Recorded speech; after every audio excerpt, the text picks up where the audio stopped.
అయ్యప్ప కలిధర్మాన్ని మాట్లాడుతున్నాను. ఆ పిల్లల ముడుపు నీకు చేరినా, వాళ్ల నెయ్యి నీకు అభిషేకం జరిగినా నువ్వు కదలడానికి వీల్లేదు. వాళ్ళు నీ కొండ ఎక్కి రాలేదు, వాళ్ల దీక్ష పూర్తి కాలేదు.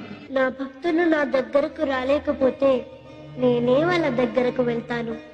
పూర్తి కాని వాళ్ళ దీక్షను వాళ్లకు బదులుగా శబరిగిరి అంతా నడిచి నేను పూర్తి చేస్తాను.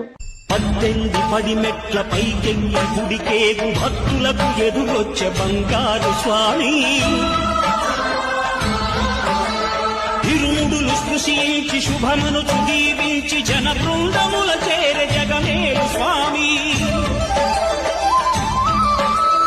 తన భక్తులను విల్చు తప్పులకు తడబడి ఒక పక్క ఒరిగెన ఓంకారమూర్తి.